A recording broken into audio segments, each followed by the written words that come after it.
창세기, 성경의 첫 번째 책입니다. 줄거리는 크게 두 부분으로 나누어지죠. 1장부터 11장까지는 하나님과 세상에 대한 이야기, 12장부터 50장까지는 하나님과 아브라함, 그리고 그의 자손에 대한 이야기입니다. 12장 서두에 나오는 한 사건이 두 부분의 연결고리가 되어주는데요. 이 구성은 창세기가 전하는 자체적인 이야기와 이 책이 성경 전체의 이야기를 어떻게 시작하는지 알려주는 단서를 제공하죠. 창세기는 1장 2절에 기록된 대로 하나님이 혼돈과 어둠을 다루시는 이야기로 시작되는데요. 하나님은 이로부터 질서와 아름다움과 선함을 만들어내십니다. 생명이 번성할 수 있는 세상으로 말이죠. 하나님은 인간, 히브리어로 아담이라고 불리는 존재를 창조하십니다. 인간을 자신의 형상대로 만들고 그분의 세계에서 이에 맞는 역할과 목적을 갖게 하십니다. 인간은 하나님의 성품을 세상에 반영하기 위해 지어진 존재이고 하나님을 대신해서 창조 세계를 다스릴 권한을 받았습니다. 즉, 세상의 모든 잠재력을 활용하고 잘 돌보아 생명이 더욱더 번성하도록 할 임무를 맡은 것이죠. 하나님은 인간에게 복을 베푸십니다.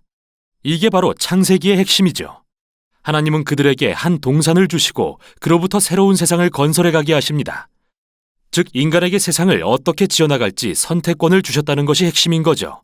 선악을 알게 하는 나무가 바로 이것을 의미하는데요.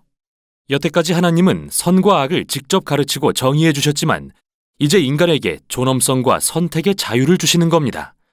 과연 그들은 하나님이 정의하신 선악의 기준을 신뢰할까요? 자신들의 마음대로 선악을 정의할까요?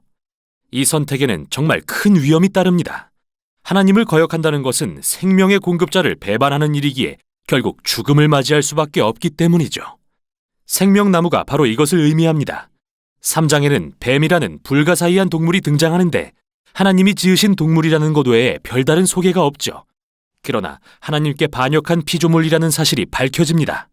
뱀은 인간을 꾀어 하나님을 거역하고 결국 죽음에 이르게 하려 하고 선악을 알게 하는 나무와 선택권에 대해 하나님과 다른 이야기를 합니다. 선악을 아는 지식을 가지면 죽지 않고 오히려 삶을 얻는다. 너희도 하나님처럼 될 것이라고 속이죠. 그러나 인간은 이미 하나님을 닮은 존재이기에 비극적 역설이 아닐 수 없습니다. 하나님의 형상을 드러내도록 지어졌으니까요. 그러나 인간은 결국 스스로 주인이 되기로 결정합니다. 인간이 자기 맘대로 선악을 정의한 순간 모든 이야기가 통제불능의 상태로 빠져듭니다. 첫 번째 결과는 인간관계에 나타나는데요. 남자와 여자는 자신이 얼마나 연약한지 갑자기 깨닫게 되고 서로를 신뢰할 수조차 없어지죠. 그래서 옷을 지어 입고 서로의 나체를 숨깁니다. 두 번째는 하나님과 인간 사이의 친밀감이 사라진 것입니다. 그늘은 하나님의 낯을 피해 달려가 숨습니다. 하나님이 찾으시자 누가 먼저 하나님을 거역했는지 서로 탓하기 시작하죠. 바로 여기서 이 이야기는 멈추고 하나님은 뱀과 인간에게 그들의 행동이 어떤 끔찍한 결과를 가져올지 선포하십니다.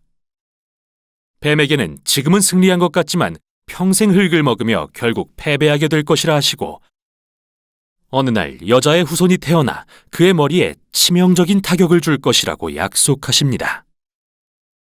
좋은 소식인 것 같지만 이 승리에 대한 대가를 치러야 합니다. 그건 뱀 역시 여자의 후손의 발꿈치를 상하게 할 것이라는 거죠. 상처 입은 승리자에 대한 매우 신비로운 약속입니다. 지금까지 흐름으로 볼 때 이는 하나님의 은혜라는 걸 알 수 있습니다. 인간이 하나님을 거역했는데 하나님은 무엇을 하시죠? 바로 그들을 구해주겠다고 하십니다. 그렇다고 인간이 선택한 결과마저 지워지는 건 아니지만요. 하나님은 이제 그들의 집, 들, 삶의 모든 영역이 슬픔과 고통으로 가득하고 거역한 결과로서 결국 죽음에 이를 거라 말씀하십니다. 여기서부터 이야기는 급격히 추락합니다. 3장부터 11장은 하나님께 거역한 결과 인간관계가 모든 수준에서 얼마나 파괴되는지 보여주는데요. 먼저 가인과 아벨 형제의 이야기입니다. 가인은 동생을 질투해서 죽이려고 합니다. 하나님은 죄의 유혹에 넘어가지 말라고 경고하시지만 결국 죄를 범하여 들에서 동생을 죽이고 말죠. 그 후 가인은 폭력과 압제가 다스리는 성읍을 건설하고 이게 라멕의 이야기에 적나라하게 드러납니다.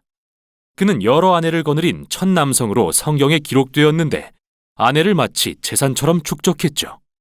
또 자신이 가인보다 훨씬 폭력적이고 복수심에 불탄다는 노래까지 불렀습니다. 그 후 하나님의 아들들에 대한 이상한 이야기가 나오는데 이들은 사악한 천사들 또는 신의 자손이라 자칭하는 고대 왕들로 알려져 있습니다. 라멕처럼 원하는 만큼 아내를 취했고 고대의 위대한 용사로 알려진 네피림을 낳았습니다. 관점이 무엇이든 인간이 하나님의 나라에 폭력과 부패가 가득한 자기들의 왕국을 건설한다는 게 핵심입니다. 이걸 보시는 하나님은 후회하며 아파하십니다. 인류가 그분의 선한 세상을 망가뜨리고 서로를 파멸시키니 말입니다.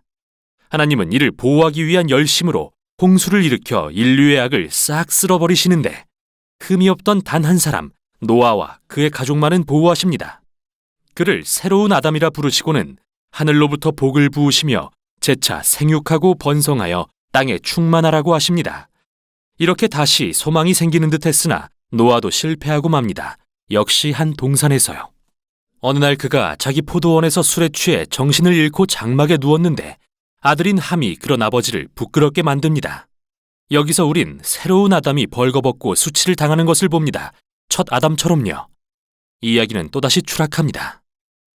이 모든 게 바벨론이라는 성읍을 건설하는 일로 이어지는데요. 고대 메소포타미아 사람들은 벽돌을 만드는 새로운 기술을 이용해서 성읍과 탑을 이전의 어느 누구보다 크고 빠르게 짓게 되었습니다. 그들은 전에 없던 새 탑을 쌓고 꼭대기가 하늘에 닿게 하여 자신들의 이름을 알리려 합니다. 인간의 반역과 오만을 보여주는 장면이죠. 에덴 동산의 반역이 더 커진 것입니다. 하나님은 이들의 교만을 꺾고 온 지면에 흩어버리십니다.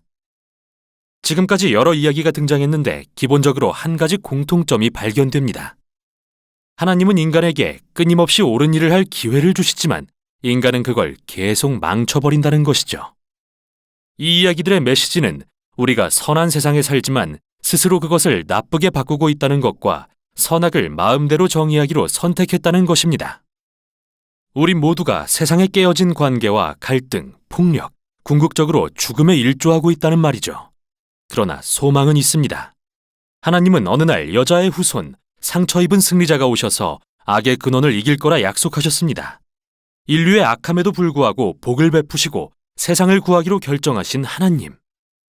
과연 하나님은 무엇을 하시려는 걸까요? 연결고리가 되는 다음 이야기에서 그 답이 공개됩니다. 여기까지 창세기 1장부터 11장이었습니다. 창세기 제1장.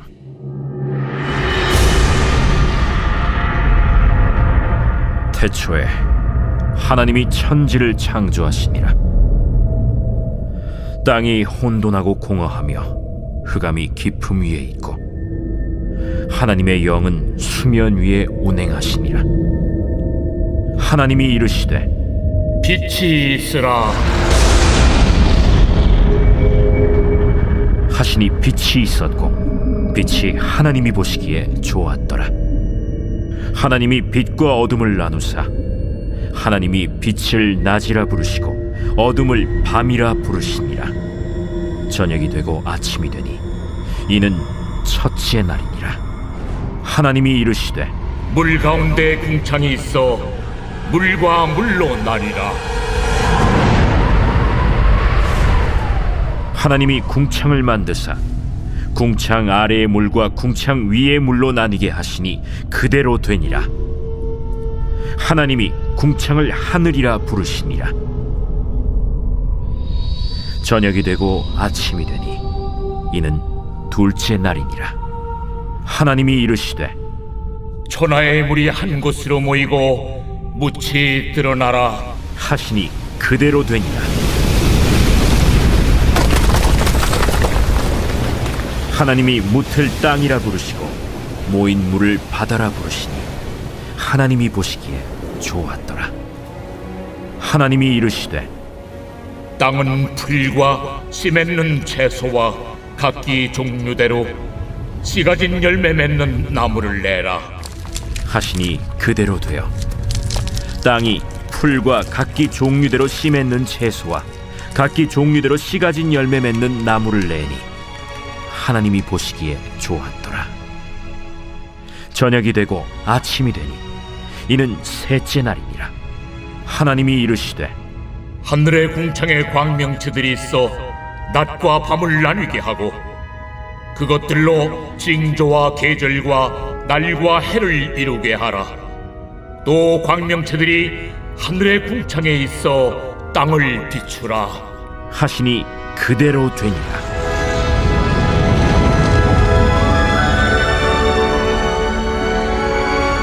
하나님이 두 큰 광명체를 만드사 큰 광명체로 낮을 주관하게 하시고 작은 광명체로 밤을 주관하게 하시며 또 별들을 만드시고 하나님이 그것들을 하늘의 궁창에 두어 땅을 비추게 하시며 낮과 밤을 주관하게 하시고 빛과 어둠을 나뉘게 하시니 하나님이 보시기에 좋았더라.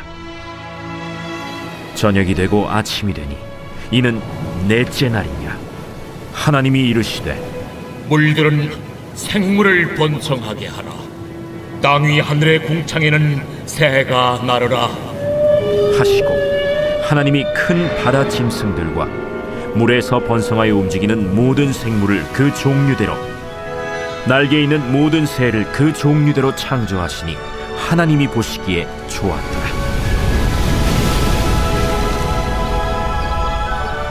하나님이 그들에게 복을 주시며 이르시되 생육하고 번성하여 여러 바닷물에 충만하라. 새들도 땅에 번성하라. 저녁이 되고 아침이 되니 이는 다섯째 날이니라. 하나님이 이르시되 땅은 생물을 그 종류대로 내되 가축과 기는 것과 땅의 짐승을 종류대로 내라. 하시니 그대로 되니라.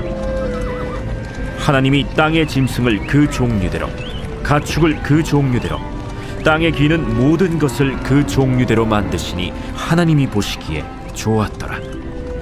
하나님이 이르시되 우리의 형상을 따라 우리의 모양대로 우리가 사람을 만들고 그들로 바다의 물고기와 하늘의 새와 가축과 온 땅과 땅에 기는 모든 것을 다스리게 하자.